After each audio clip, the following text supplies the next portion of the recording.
ओम उमा महेश्वराय नमः। आप सभी का हमारे YouTube चैनल पर हार्दिक स्वागत है। आज सुने सीता माता की कहानी। सीता का अपवाद करने वाले धोबी के पूर्व जन्म का वृत्तांत। वात्सायन जी ने पूछा, स्वामिन, जिनकी उत्तम कीर्ति संपूर्ण जगत को पवित्र करने वाली है, उन्हीं जानकी देवी के प्रति उस धोबी ने निंदा युक्त वचन क्यों कहे, इसका रहस्य बतलाइए। शेष जी ने कहा, मिथिला नाम की महापुरी में महाराज जनक राज्य करते थे। उनका नाम था सौरध्वज। एक बार वे यज्ञ के लिए पृथ्वी जोत रहे थे। उस समय चौड़े मुंह वाली सीता के द्वारा एक कुमारी कन्या का प्रादुर्भाव हुआ, जो रति से भी बढ़कर सुंदर थी। इससे राजा को बड़ी प्रसन्नता हुई और उन्होंने भुवन मोहिनी शोभा से संपन्न उस कन्या का नाम सीता रख दिया। परम सुंदरी सीता एक दिन सखियों के साथ उद्यान में खेल रही थी। वहां उन्हें सुक पक्षी का एक जोड़ा दिखाई दिया, जो बड़ा मनोरम था। वे दोनों पक्षी एक पर्वत की चोटी पर बैठकर इस प्रकार बोल रहे थे, पृथ्वी पर श्री राम नाम से प्रसिद्ध एक बड़े सुंदर राजा होंगे। उनकी महारानी सीता के नाम से विख्यात होंगी। श्री रामचंद्र जी बड़े बुद्धिमान और बलवान होंगे तथा समस्त राजाओं को अपने बस में रखते हुए सीता के साथ 11,000 वर्षों तक राज्य करेंगे। धन्य हैं वे जानकी देवी और धन्य हैं श्री राम, जो एक दूसरे को प्राप्त होकर इस पृथ्वी पर आनंद पूर्वक विहार करेंगे। तोते के उस जोड़े की ऐसी बातें करते देख सीता ने सोचा कि ये दोनों मेरे ही जीवन की मनोहर कथा कह रहे हैं। इन्हें पकड़कर सभी बातें पूछूं। ऐसा विचार कर उन्होंने अपनी सखियों से कहा, ये पक्षियों का जोड़ा बहुत सुंदर है, तुम लोग चुपके से जाकर इसे पकड़ लाओ। सखियां उस पर्वत पर गईं और दोनों सुंदर पक्षियों को पकड़ लाईं। लाकर उन्होंने सीता को अर्पण कर दिया। सीता उन पक्षियों से बोली, तुम दोनों बड़े सुंदर हो, देखो डरना नहीं। बताओ तुम कौन हो और कहाँ से आए हो? राम कौन है और सीता कौन है? तुम्हें उनकी जानकारी कैसे हुई? इस सारी बातों को जल्दी जल्दी बताओ। मेरी ओर से तुम्हें भय नहीं होना चाहिए। सीता के इस प्रकार पूछने पर दोनों पक्षी सब बातें बताने लगे। देवी, वाल्मीकि नाम से प्रसिद्ध एक बहुत बड़े महर्षि हैं, जो धर्मज्ञों में श्रेष्ठ माने जाते हैं। हम दोनों उन्हीं के आश्रम में रहते हैं। महर्षि ने रामायण नाम का एक ग्रंथ बनाया है, जो सदा ही मन को प्रिय जान पड़ता है। उन्होंने शिष्यों को उस रामायण का अध्ययन कराया है तथा प्रतिदिन वे संपूर्ण प्राणियों के हित में संलग्न रहकर उस रामायण के पद्यों का चिंतन किया करते हैं। रामायण का कलेवर बहुत बड़ा है। हम लोगों ने उसे पूरा पूरा सुना है। बारंबार उसका गान और पाठ सुनने से हमें भी उसका अभ्यास हो गया है। राम और जानकी कौन है, इस बात को हम बताते हैं तथा इसकी भी सूचना देते हैं कि श्री राम के साथ क्रीड़ा करने वाली जानकी के विषय में क्या क्या बातें होने वाली हैं। तुम ध्यान देकर सुनो। महर्षि ऋष्यशृंग के द्वारा कराए हुए पुत्रेष्टि यज्ञ के प्रभाव से भगवान विष्णु राम, लक्ष्मण, भरत और शत्रुघ्न ये 4 शरीर धारण करके प्रकट होंगे। देवांगनाएं भी उनकी उत्तम कथा का गान करेंगी। श्रीमान राम महर्षि विश्वामित्र के साथ भाई लक्ष्मण सहित हाथ में धनुष लिए मिथिला पधारेंगे। उस समय वहां एक ऐसे धनुष को, जिसका धारण करना दूसरों के लिए कठिन है, देखकर वे उसे तोड़ डालेंगे और अत्यंत मनोहर रूप वाली जानकी किशोरी सीता को अपनी धर्म पत्नी के रूप में ग्रहण करेंगे। फिर उन्हीं के साथ श्री रामचंद्र जी अपने विशाल साम्राज्य का पालन करेंगे। ये तथा और भी बहुत सी बातें वहां रहते समय हमारे सुनने में आई है। सुंदरी, हमने तुम्हें सब कुछ बता दिया। अब हम जाना चाहते हैं, हमें छोड़ दो।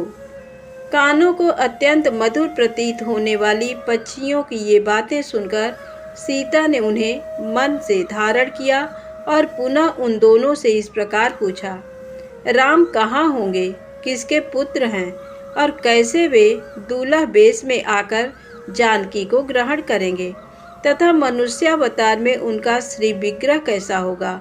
उनके प्रश्न सुनकर सुखी मन ही मन जान गई कि ये ही सीता हैं। उन्हें पहचान कर वह सामने आ उनके चरणों पर गिर पड़ी और बोली, श्री रामचंद्र जी का मुख कमल की कली के समान सुंदर होगा।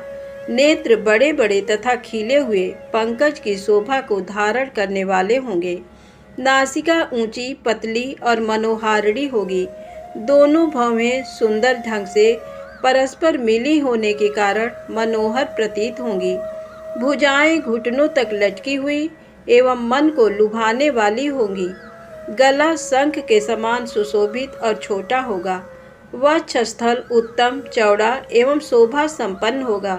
उसमें श्रीवत्स का चिन्ह होगा। सुंदर जांघों और कटिभाग की शोभा से युक्त उनके दोनों घुटने अत्यंत निर्मल होंगे, जिनकी भक्तजन आराधना करेंगे। श्री रघुनाथ जी के चरणार बिंद भी परम शोभा युक्त होंगे और समस्त भक्तजन उनकी सेवा में सदा संलग्न रहेंगे। श्री रामचंद्र जी ऐसा ही मनोहर रूप धारण करने वाले हैं। मैं उनका क्या वर्णन कर सकती हूँ। जिसके 100 मुख हैं वह भी उनके गुण का बखान नहीं कर सकता। फिर हमारे जैसे पक्षी की क्या बिसात है। परम सुंदर रूप धारण करने वाली लावण्यमयी लक्ष्मी भी जिनकी झांकी करके मोहित हो गई, उन्हें देखकर पृथ्वी पर दूसरी कौन स्त्री है जो मोहित ना हो।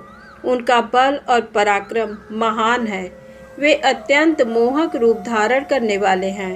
मैं श्री राम का कहाँ तक वर्णन करूं। वे सब प्रकार के ऐश्वर्यमय गुणों से युक्त हैं। परम मनोहर रूप धारण करने वाली वे जानकी देवी धन्य हैं, जो श्री रघुनाथ जी के साथ हजारों वर्षों तक प्रसन्नता पूर्वक विहार करेंगी। परंतु सुंदरी, तुम कौन हो, तुम्हारा नाम क्या है, जो इतनी चतुरता और आदर के साथ श्री रामचंद्र जी के गुणों का कीर्तन सुनने के लिए प्रश्न कर रही हो। पक्षियों की ये बातें सुनकर जनक कुमारी सीता अपने जन्म की ललित एवं मनोहर चर्चा करती हुई बोली, जिसे तुम लोग जानकी कह रहे हो वह जनक की पुत्री मैं ही हूँ। मेरे मन को लुभाने वाले श्री राम जब यहाँ आकर मुझे स्वीकार करेंगे तभी मैं तुम दोनों को छोड़ूंगी, अन्यथा नहीं। क्योंकि तुमने अपने वचनों से मेरे मन में लोभ उत्पन्न कर दिया है। अब तुम इच्छा अनुसार खेल करते हुए मेरे घर में सुख से रहो और मीठे मीठे पदार्थ भोजन करो। ये सुनकर सुग्गी ने जानकी से कहा, साध्वी, हम वन के पक्षी हैं, पेड़ों पर रहते हैं और सर्वत्र विचरा करते हैं। हमें तुम्हारे घर में सुख नहीं मिलेगा। मैं गर्भिणी हूँ, अपने स्थान पर जाकर बच्चे पैदा करूँगी, उसके बाद फिर तुम्हारे यहाँ आ जाऊँगी। उसके ऐसा कहने पर भी सीता ने उसे न छोड़ा। तब उसके पति ने विनीत वाणी में उत्कंठित होकर कहा, सीता, मेरी सुंदरी भार्या को छोड़ दो, इसे क्यों रख रही हो। शोभने, ये गर्भिणी है, सदा मेरे मन में बसी रहती है। जब ये बच्चों को जन्म दे लेगी तब इसे लेकर फिर तुम्हारे पास आ जाऊंगा। तोते के ऐसा कहने पर जानकी ने कहा, महामते, तुम आराम से जा सकते हो, मगर तुम्हारी ये भार्या मेरा प्रिय करने वाली है। मैं इसे अपने पास बड़े सुख से रखूंगी। ये सुनकर पक्षी दुखित हो गया। उसने करुणा युक्त वाणी में कहा, योगी लोग जो बात कहते हैं वह सत्य ही है। किसी से कुछ ना कहें, मौन होकर रहें, नहीं तो उन्मत्त प्राणी अपने वचन रूपी दोष के कारण ही बंधन में पड़ता है। यदि हम इस पर्वत के ऊपर बैठकर वार्तालाप न करते होते तो हमारे लिए ये बंधन कैसे प्राप्त होता। इसलिए मौन ही रहना चाहिए। इतना कहकर पक्षी पुनः बोला, सुंदरी, मैं अपनी इस भार्या के बिना जीवित नहीं रह सकता, इसलिए इसे छोड़ दो। सीता, तुम बड़ी अच्छी हो, मेरी प्रार्थना मान लो। इस तरह नाना प्रकार की बातें कहकर उसने समझाया, किंतु सीता ने उसकी पत्नी को नहीं छोड़ा। तब उसकी भार्या ने क्रोध और दुख से आकुल होकर जानकी को शाप दिया, अरे जिस प्रकार तू मुझे इस समय अपने पति से विलग कर रही है, वैसे ही तुझे स्वयं भी गर्भिणी की अवस्था में श्री राम से अलग होना पड़ेगा। यूं कहकर पति वियोग के शोक से उसके प्राण निकल गए। उसने श्री रामचंद्र जी का स्मरण तथा पुनः पुनः राम नाम का उच्चारण करते हुए प्राण त्याग किया था। इसलिए उसे ले जाने के लिए एक सुंदर विमान आया और वह पक्षड़ी उस पर बैठकर भगवान के धाम को चली गई।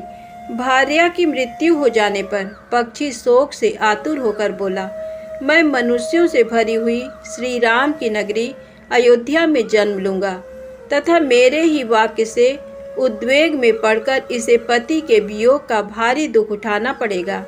ये कहकर वह चला गया। क्रोध और सीता जी का अपमान करने के कारण उसका धोबी की योनि में जन्म हुआ। जो बड़े लोगों की बुराई करते हुए क्रोध पूर्वक अपने प्राणों का परित्याग करता है, वह द्विजों में श्रेष्ठ ही क्यों ना हो, मरने के बाद नीच योनि में उत्पन्न होता है। यही बात उस तोते के लिए भी हुई। उस धोबी के कथन से ही सीता जी निंदित हुई और उन्हें पति से वियुक्त होना पड़ा। धोबी के रूप में उत्पन्न हुए उस तोते का शाप ही सीता का पति से बिछोह कराने में कारण हुआ और इसी से वे वन में गईं। धन्यवाद।